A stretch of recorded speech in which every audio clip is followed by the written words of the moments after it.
शील प्रभुपाद की जय। अनंत कोटि वैष्णव वृंद की जय। जय श्री कृष्ण चैतन्य प्रभु नित्यानंद श्री अद्वैत गदाधर शिवासादि गौर भक्त वृंद की जय। हरे कृष्ण कृष्ण कृष्ण हरे हरे, हरे राम राम राम हरे हरे। मुखम करोति वाचालं पंगुम लंघयते गिरिं यत्कृपा तमहं वन्दे श्री गुरु दीनतारिणे परमानंद माधव। श्री कृष्ण चैतन्य रस विग्रह। लेट होने के कारण शॉर्टकट में प्रणति हुई है। श्रीमद् भागवतम पहला स्कंध 10वां अध्याय और 26वां नंबर श्लोक हमारा चल रहा है, अधूरा है, बीच में है। अहो अलम श्लाघ्य तमम यदोकुलम अहो अलम पुण्यतमम मधोर्वनम यदेश पुंसाम ऋषभः श्रियः पतिः स्वजन्मना चक्रम्णेन चांचति। तो ये श्लोक था जिसका हमने ट्रांसलेशन परपोर्ट इत्यादि कर लिया है। थोड़ा लास्ट का बाकी है, वो अभी हम देखेंगे। श्रील प्रभुपाद लिखते हैं कि मोक्ष अनेक जन्मों के बाद, और वो भी धैर्य, लगन, ज्ञान और वैराग्य में रहते हुए गहन प्रयास के पश्चात प्राप्त होता है। अर्थात बहुत ज़्यादा प्रयास करने के बाद मोक्ष प्राप्त होता है। और इसके लिए धैर्य चाहिए, लगन के साथ कार्य करना है, ज्ञान भी चाहिए और वैराग्य भी चाहिए। तो इतना हमने किया था। आगे है, लेकिन यदि कोई श्री भगवान के दिव्य जन्म तथा कर्म के मर्म को तात्विक रूप से समझ लेता है तो वो तुरंत मोक्ष प्राप्त कर लेता है। तो ये है कैसे? ये भक्ति। भक्ति ऐसा चीज़ है जिसके लिए व्यक्ति को बहुत पढ़ा लिखा होना, बहुत अमीर होना, बहुत ऐश्वर्यवान होना, ऐसा कुछ ज़रूरी नहीं होता। सिर्फ श्रद्धा होनी चाहिए, विश्वास होना चाहिए और जितनी ताकत है उसके पास उतने ताकत से उसको कोशिश करनी चाहिए भगवान की सेवा करने की। भगवान, वैष्णव, गुरु सबकी, बस इसी को कहते हैं भक्ति, और कुछ भी नहीं है।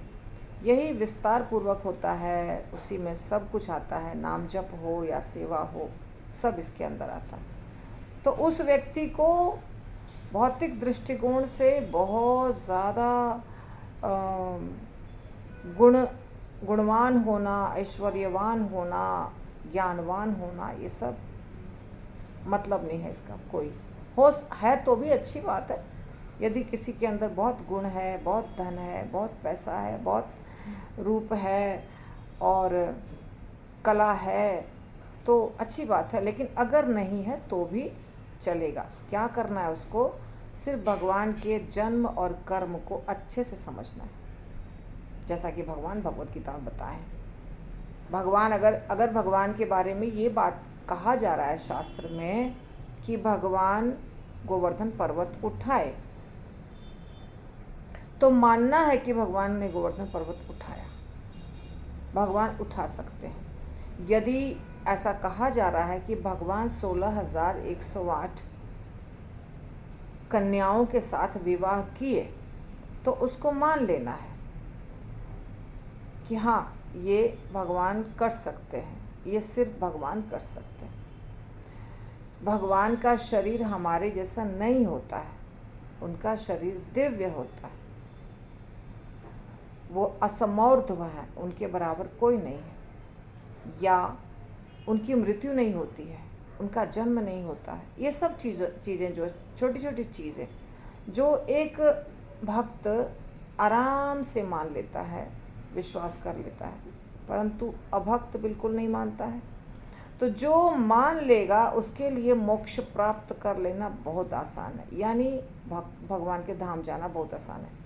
ये श्रीमद् भगवत गीता का निर्णय है, क्योंकि भगवान ने ये कहा है भगवत गीता में। लेकिन जो अविद्या के अंधकार में है वे यह मान बैठते हैं कि श्री भगवान के जन्म तथा कर्म भौतिक जगत में एक सामान्य व्यक्ति जैसे होते हैं। कौन ये मानता है? जो ज्ञान आध्यात्मिक ज्ञान जो नहीं रखता है, यानी जो हर चीज़ को भगवान को या हर आध्यात्मिक चीज़ को अपनी भौतिक आँखों से देखता है, अपने भौतिक दिमाग से सोचता है, अपने भौतिक इंद्रियों के द्वारा वो जानने की कोशिश करता है, वो भगवान को क्या समझ लेता है? भगवान एक सामान्य व्यक्ति है। फिर चाहे कितना भी ज्ञान प्राप्त हो, सब बेकार हो जाएगा। ऐसे अपूर्ण निष्कर्ष से किसी को भी मोक्ष नहीं मिल सकता। 10-10, 20-20 साल तक, 25 साल तक भक्ति करने के बावजूद भी पूर्ण विश्वास नहीं होता है। और ऐसा नहीं है कि हमें पूर्ण विश्वास है, हमें भी, अगर हम भी भक्ति कर रहे हैं तो एक समय आएगा जब आपको भी लगेगा भगवान है कि नहीं है। सच बात क्या है, भगवान है भी कि नहीं है, ऐसा सबके जीवन में आता है कि लगता है उसको, कुछ ऐसी घटना घटती है उसके जीवन में कि विश्वास उठने लगता है भगवान के ऊपर से। नहीं, ऐसा लगता नहीं है कि भगवान है, ऐसा कैसे हो गया? तो ये सबके साथ होता है, परंतु फिर भी विश्वास को टिकाए रखना है अगर चाहते हैं भगवत धाम जाना। तो उस समय जब भगवान के ऊपर से विश्वास उठ रहा होता है, तो यदि उस समय अभक्तों का संग करेंगे तो पूरी तरह से उठ जाएगा विश्वास। जब ऑलरेडी हमारा विश्वास डगमगा रहा है और उस समय अगर हमने नास्तिकों का संग कर लिया, मायावादियों का संग कर लिया, तो जो थोड़ा बहुत भी अंदर में है श्रद्धा वो भी समाप्त हो जाएगा। तो जब उठ रहा है विश्वास, हमारे जीवन में कोई ऐसी घटना घट गई है, हमारा बिजनेस चौपट हो गया है, हमारे यहाँ कोई ऐसी मृत्यु हो गई है जो हमारा बहुत करीब का व्यक्ति है, उसकी मृत्यु हो गई है, हमारे जीवन में बहुत कष्ट आ गए हैं, बीमारी या बहुत सारी चीज़ें, तो वैसे स्थिति में हम परेशान हो जाते हैं और हमारा विश्वास डमाडोल हो जाता है भगवान के ऊपर से। उस समय कोशिश करना है कि जो अच्छे भक्त हैं उनके पास बैठें हम, और बार बार बैठें, बहुत ज़्यादा जाएं, उनके पास बैठें, सत्संग करें, फिर से विश्वास अपने आप हो जाएगा। और ये मैं आपको अपना अनुभव से, जो हमें भी अनुभव हुआ है, उसके आधार पे भी बता रही हूँ। ये होता है, कभी कभी ऐसा लगता है कि हम इतने दिनों से इतना मेहनत कर रहे हैं, इतना हम सब कुछ प्रयास कर रहे हैं, फिर भी मेरे साथ ऐसा कैसे हो गया।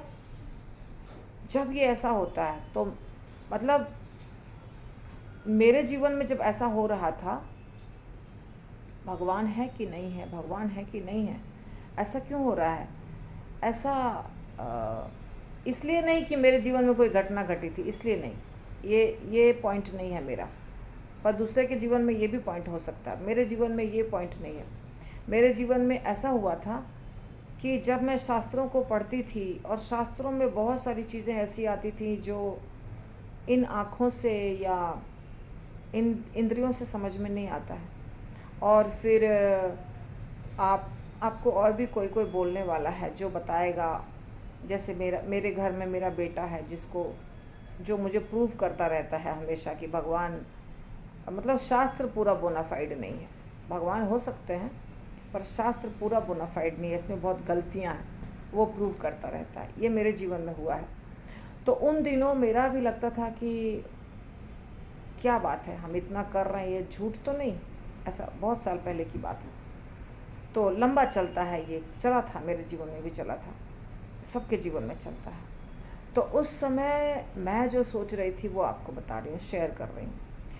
उस समय मैं ये सोच रही, अपने आप को खुद प्रीच कर रही थी कि अगर मेरे मन में ये शक हो रहा है कि ये शास्त्र का पोर्शन हमें सही नहीं लग रहा है, लग रहा है कि यहाँ पे ऐसे लिखा है, जैसे आपको एग्जाम्पल बता रही हूँ, आपको लगेगा कि अंदाज पे नहीं, आपको बता रही हूँ एग्जाम्पल। जैसे सुमेरु पर्वत का वर्णन है शास्त्र में, त्रिकुट पर्वत का वर्णन है शास्त्र में, हिमालय पर्वत का वर्णन है शास्त्र में, कैलाश का वर्णन है शास्त्र में, ये सब का वर्णन है। 7 द्वीप का वर्णन है, 7 नदियों समुद्र का वर्णन है, ये सब शास्त्र में वर्णन है कि ये सब है शास्त्र में, धरती पर है, पृथ्वी पर है, भूमंडल पर है, ऐसा वर्णन है। या ब्रह्मांड की लंबाई चौड़ाई का भी वर्णन है शास्त्र में, पर प्रैक्टिकली हमको दिखता नहीं है, प्रैक्टिकली हमें ये चीज़ें दिखती नहीं हैं। ये आपको एक एग्जांपल दिया, इस तरह से और भी एग्जांपल्स मिलते हैं। तो मुझे लगता था कि क्या बात है, जो मेरा बेटा बोल रहा है कहीं वो तो नहीं सही, ऐसा लगता था मुझे। परंतु फिर मैंने अपने आप को प्रीच किया बहुत तरीके से, हर तरह से। पहली बात ऐसे प्रीच किया, श्रील विश्वनाथ चक्रवर्ती ठाकुर, सनातन गोस्वामी, रूप गोस्वामी, श्रीधर स्वामी, श्रील प्रभुपाद, ऐसे बहुत सारे आचार्य हुए हैं जिनके दिमाग में ये सब प्रश्न उठा होगा और उनको शास्त्रों के माध्यम से उनको उत्तर भी मिला होगा कुछ, तभी वो भक्ति कर रहे हैं। श्रील भक्ति विनोद ठाकुर बहुत स्कॉलर थे, श्रील भक्ति विनोद ठाकुर। उसके बाद श्रील भक्ति सिद्धांत सरस्वती ठाकुर महाराज बहुत बड़े स्कॉलर थे। क्या उनके दिमाग में ये प्रश्न नहीं उठा होगा? ज़रूर उठा होगा। फिर उनको कुछ तो मिला होगा शास्त्र में जिससे वो संतुष्ट होकर के भक्ति कंटिन्यू किए। आजकल के ज़माने में देखेंगे तो राधेश्याम प्रभु, गौरांग प्रभु, या जितने भी बड़े बड़े स्कॉलरली पीपल हैं जिन्होंने आईआईटी से किया है या गोल्ड मेडलिस्ट हैं, गूगल भी देखते हैं और श्रीमद् भागवतम भी पढ़ते हैं, साइंस का भी सब कुछ पढ़ा है उन्होंने, एस्ट्रोलॉजी पढ़ा है उन्होंने, और बहुत सारी चीज़ें उन्होंने देखा होगा अंदाज से, क्योंकि वो स्टूडेंट्स प्रीचिंग करते हैं और स्टूडेंट्स के दिमाग में तो इस प्रकार के प्रश्न 100% आते ही हैं कि प्रूव करके बताइए सत्य है कि नहीं। तो उन लोगों को कुछ न कुछ तो प्रूफ मिला होगा जिसके कारण वो कंटिन्यू कर रहे हैं भक्ति। तो हम तो उतने इंटेलिजेंट नहीं हैं, ना हम भक्ति विनोद ठाकुर के इतना इंटेलिजेंट है, ना हम राधेश्याम प्रभु के इतना इंटेलिजेंट हैं, ना हम रूप गोस्वामी के इतना इंटेलिजेंट हैं। तो जब वो भक्ति कंटिन्यू किए तो हमको बस चुपचाप भक्ति कंटिन्यू करना है, उनके पीछे पीछे रास्ते पे चलना है। सत्य है तो बहुत अच्छी बात है, नहीं भी सत्य है तो भी गुरु की आज्ञा का पालन करो, गुरु देख लेंगे क्या करना है क्या नहीं करना है, इस दुनिया में भी एंजॉय करके क्या मिलने वाला है। एक ये तरीका था प्रीच करने का, अपने आप को प्रीच किया मैंने, ऐसे बोल के खुद को प्रीच किया। मेरा जब डगमगा रहा था तो मैं अपने आप को प्रीच की, नहीं ऐसे डगमगाना नहीं है शास्त्र में। और दूसरा मैंने क्या सोचा, जो भी शास्त्र में लिखा हुआ उसमें भी बहुत बार मैं भी बहुत रिसर्च करके अपने आप को इस्टेब्लिश की हूँ। तो हम भी गूगल देखते हैं और अलग अलग एंगल से चीज़ों को दिखाया जाता है। जैन धर्म का अलग एंगल है सोचने का, बौद्ध धर्म का अलग एंगल है सोचने का, सब लोग अलग तरीके से सोचते हैं, इस ब्रह्मांड को अलग तरीके से देखते हैं। और फिर शास्त्र जो लिखा गया है उसमें व्यासदेव जी और जितने भी पुराण हैं उसमें जो बताया गया है, सूत गोस्वामी, शौनक आदि ऋषि इत्यादि, तो उसमें कई बार ऐसा बताया जाता है कि इस कल्प में ऐसा हुआ, कल्प भेद के कारण ये चीज़ें थोड़ी पूरी सही नहीं लगती है, ऐसा भी बताया जाता है। ये भी एक एंगल है सोचने का, ये भी मैंने तरीका करके अपने आप को कन्विंस किया। और एक और एंगल वो ऐसा कि आजकल के ज़माने में भी अभी भी कुछ भक्त हैं वृंदावन के या अलग अलग धामों के, या इस्कॉन में भी कुछ लोग हैं, दूसरे संप्रदाय में भी कुछ लोग हैं जिनको भगवान दर्शन दे रहे हैं। आज भी लीलाएं हो रही हैं, आज भी चमत्कार हो रहे हैं, तो भगवान तो अवश्य हैं। इस प्रकार मैंने अपने आप को इस्टेब्लिश किया कि नहीं, मेरी बुद्धि छोटी है इसलिए मुझे डाउट हो सकता है, मुझे शास्त्र समझ में नहीं आ सकते हैं, मेरे हर प्रश्न का उत्तर शास्त्र में मुझे नहीं मिल रहा है, और यदि मिल रहा है तो कंट्रोवर्शियल लग रहा है, हो सकता है कंट्रोवर्शियल, परंतु फिर भी भगवान तो हैं। ये मेरा दोष है कि मैं समझ नहीं पा रही हूँ। तो इस प्रकार से हमें भगवान के ऊपर विश्वास जमाना पड़ेगा। ये मैं क्यों बता रही हूँ? अभी मान लो मेरा भागवतम 100 लोग सुनेंगे, देखेंगे, तो उसमें भी कुछ लोग ऐसे होंगे जिनके घर के बच्चे ऐसा ऐसा बोलते हैं, प्रश्न उठता है, विश्वास डगमगाता है। तो विश्वास को डगमगाने देना नहीं है। चाहे हमें समझ में आ रहा हो या समझ में नहीं आ रहा हो, हमें प्रभुपाद के आज्ञा का पालन करना है। क्योंकि प्रभुपाद जैसे आचार्य जो जा चुके हैं, उन्होंने दर्शन किया है भगवान का। एक ने नहीं, बहुतों ने किया है दर्शन भगवान का। तो हमें सिर्फ उनकी बात माननी है, उनके बताए हुए रास्ते पे चलना है, और यही रास्ता सही है। भौतिक दुनिया का रास्ता सही नहीं है। और जहाँ तक सवाल है विश्वास का, तो विश्वास तो डगमग होगा, माया देवी हैं, फिर वापस प्रैक्टिस करते रहेंगे, विश्वास फिर जम भी जाएगा। फिर आपके जीवन में भी चमत्कार होगा, जिससे आपको लगेगा कि नहीं नहीं, ये तो सत्य है, होता है, जीवन में चमत्कार होता है। हमारे जीवन में भी चमत्कार हुआ है, आपके जीवन में भी चमत्कार होगा। तो ये माया का खेल है, बद्धता है, इसलिए ऐसा होता है। इसलिए भगवान के हर चीज़ पर, चाहे वो 16,108 महल बनाए, या उन्होंने गोवर्धन उठा लिया, या आज हमने सुबह गोवर्धन के लंबाई चौड़ाई का वर्णन किया, तो आश्चर्य लगेगा, इतना बड़ा गोवर्धन था, ऐसा कैसे हो सकता? अभी तो इतना छोटा, 21 किलोमीटर में परिक्रमा हो जाती है समाप्त। पर जो वर्णन बताया गया 8 योजन लंबा, 8 योजन लंबा मतलब समझिए 16 मल्टीप्लाइड बाई 8, इतना किलोमीटर, कितना लंबाई हो गई बताइए? बहुत ज़्यादा लंबाई हो गई। कितना ज़्यादा लंबाई हो गई? 16 मल्टीप्लाइड बाई 8, इतना लंबाई है गोवर्धन पर्वत की। देखिए, इसका मतलब क्या हो गया?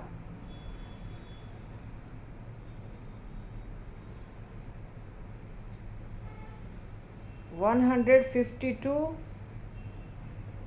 किलोमीटर सिर्फ लंबाई, 152 किलोमीटर लंबा। उसी प्रकार 5 योजन चौड़ा,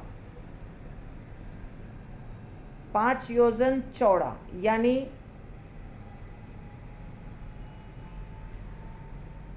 16 मल्टीप्लाइड बाय 5, 80 किलोमीटर्स चौड़ाई। और कितना योजन ऊंचाई था? सॉरी, ऊंचाई, लंबाई 8, चौड़ाई, हाँ 4 योजन चौड़ा और 5 योजन ऊंचा, ऐसा कुछ था। तो अभी तो दिख नहीं रहा है गोवर्धन पर्वत इतना ऊंचा, तो क्या करें? गलत है, गर्ग संगीता गलत है, कि गोवर्धन झूठा है, कि क्या झूठा है? तो कुछ भी झूठा नहीं है, ये जानने दो। गर्गाचार्य ने लिखा, अभी हमें दिख रहा है कुछ अलग, क्या कारण है पता नहीं, कुछ भी कारण हो सकता है। हम इस दुनिया में देख रहे हैं, हमारे सामने की बात है, हमारे सामने अभी बहुत चौड़ी सड़क बन रही है, और सड़क एक सर्विस रोड, बीच में दूर जाने वाला जो होता है हाईवे, और फिर से service road, more than 320 feet का रोड है, ऐसा सुन रही हूँ, पता नहीं ज़्यादा भी होगा। परंतु यदि आप इसके पीछे जाएं, 3-4 साल पहले की बात अगर आप करें, तो यहाँ पे सिर्फ घास फूस, वृक्ष इत्यादि थे, सिर्फ एक सड़क जा रही थी, बस पतली सी सड़क जा रही थी, हाईवे ही था पर पतली सड़क थी। तो 3-4 साल पहले यहाँ पे टूटा हुआ एक मकान था, कुछ वृक्ष थे और बहुत घास था, और एक पहाड़ भी था। पहाड़ यानी पहाड़ नहीं, माउंड जिसको कहते हैं, मतलब मिट्टी और पत्थर का बना हुआ छोटा सा हिलॉक भी कह सकते हैं, नहीं तो माउंड कह सकते हैं, वैसा पहाड़ था। पर अभी तो पहाड़ जहाँ था वहाँ पे गहरा, एकदम गहरा, मतलब 80 फीट गहरा कम से कम, एक टनल जैसा सड़क बन गया है, सड़क बन गई है। तो इतना ऊंचा पहाड़, अभी इतना ऊंचा सड़क हमारी नज़रों के सामने हो गया 3-4 साल में। तो परिवर्तन, इस भौतिक दुनिया में मनुष्य ने ऐसा परिवर्तन कर दिया, तो पृथ्वी पर यदि गोवर्धन पर्वत की लंबाई चौड़ाई कम हो गई तो इसमें आश्चर्य की क्या बात है। तो इस प्रकार चीज़ों को समझना होगा कि हमारी आँखें, हमारे कान, हमारा दिमाग ये इतना अच्छे से नहीं काम करता है कि हम इन तत्वों को समझ सकें। इसीलिए अगर कहा जा रहा है कि भगवान का जन्म दिव्य है, कर्म दिव्य है, भगवान का शरीर दिव्य है, भगवान 16,108 रानियों के लिए 16,108 महल समुद्र में बनाए थे, 16,108 रानियों से विवाह किया था, 16,108 रानियों के 10-10 पुत्र हुए थे, उन 10-10 पुत्रों के 10-10 पुत्र हुए थे। भगवान कृष्ण के घर में 1 लाख लोग थे, 1 लाख लोगों का परिवार था कृष्ण का। या भगवान ने इतने बड़े गोवर्धन पर्वत को अपने बाएं हाथ के छोटी उंगली पे उठा लिया था। तो हमको लगेगा हमारा दिमाग चकरा रहा है, ये कैसे हो सकता है। परंतु यदि ये सोचेंगे कि वो जो ये सब कार्य किया है वो भगवान थे, वो इंसान नहीं थे, वो कौन थे? भगवान। तो भगवान तो कुछ भी कर सकते हैं। तो बस सारा जितना भी प्रश्न है सबका उत्तर आपको तुरंत मिल जाएगा। भगवान कुछ भी कर सकते हैं। इस तरह से अपने आप को कन्विंस करिए आप। तो अगर हम अतएव यदुवंश में राजा वसुदेव के पुत्र के रूप में उनका जन्म और मथुरा की भूमि में नंद महाराज के परिवार में उनका भेजा जाना, ये सब भगवान की अंतरंगा शक्ति की दिव्य योजनाएं हैं। यदुवंश तथा मथुरा वासियों के सौभाग्य का अनुमान भौतिक दृष्टि से नहीं लगाया जा सकता। भौतिक दृष्टि से ये सब चीज़ें समझ में नहीं आएंगी, बिल्कुल भी नहीं समझ में आएगी। इनके लिए दृष्टिकोण हमारा आध्यात्मिक होना चाहिए और सूक्ष्म होना चाहिए। यदि श्री भगवान के जन्म और कर्म की दिव्य प्रकृति को जान लेने मात्र से सरलता से मोक्ष मिलता है, तो फिर जिन लोगों ने उनके पारिवारिक सदस्य के रूप में या पड़ोसी के रूप में श्री भगवान का संग किया, उनके भाग्य का क्या कहना। जिन लोगों को लक्ष्मीपति श्री भगवान के सानिध्य का सुअवसर प्राप्त हुआ, उन्हें तो निश्चित रूप से मुक्ति से भी श्रेष्ठ वस्तु प्राप्त हुई। अतएव सचमुच ही श्री भगवान की कृपा से उनका वंश तथा उनकी भूमि दोनों यशस्वी हैं। ये अच्छा लग रहा है सुनने में।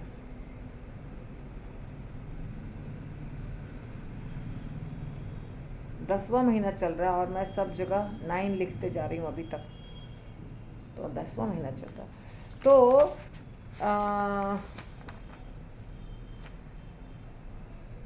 भगवान के समय में जो जन्म लिए और भगवान के समय में खानदान में जो जन्म लिए वो तो भाग्यशाली हैं, परंतु यहाँ पे उसकी चर्चा नहीं हो रही है। यहाँ पे तो सिर्फ ये हो रहा है कि वो बहुत भाग्यशाली हैं। तो ठीक है, प्रभुपाद ने भी लिखा वो बहुत भाग्यशाली हैं, पर भगवान के साथ में रहते हुए भी कुछ लोग भगवान को नहीं समझ पाए थे ठीक से। ये भी बात उतना ही सत्य है। तो यहाँ पे प्रभुपाद लिख रहे हैं जो भगवान के परिवार के सदस्य हुए या उनके पड़ोसी हुए या उनका संग प्राप्त किए, वो तो बहुत ही ज़्यादा भाग्यशाली थे। सत्य है, थे भाग्यशाली, परंतु फिर भी सारे के सारे लोग भगवत धाम नहीं गए, इसलिए हम उनको पूरी तरीके से भाग्यशाली नहीं कह सकते। परंतु ये जो श्लोक है इसमें बताया गया है कि यदुवंश कितना यशस्वी है, इसीलिए प्रभुपाद ने ऐसे लिखा है। यदुवंश बहुत यशस्वी है, मथुरा की भूमि बहुत पुण्यवान है, क्योंकि वहाँ भगवान ने जन्म लिया, भगवान गोकुल वृंदावन में अपना बचपन बिताए और यदुवंश के सारे लोग उनके घर के सदस्य हुए। तो ये सब बहुत ज़्यादा भाग्यशाली हुआ, लोग बहुत भाग्यशाली हुए, ऐसा वर्णन है इस श्लोक का। ठीक है, तो मैं तो अभी यहीं रोकने वाली हूँ। हमारा क्लास आज बहुत बड़ा हो गया, बड़ा नहीं हुआ क्लास,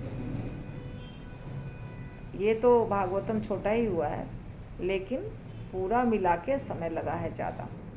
श्रील प्रभुपाद की जय, श्रीमद् भागवतम की जय, निताई गौर प्रेमानंदे, हरि हरि बोल।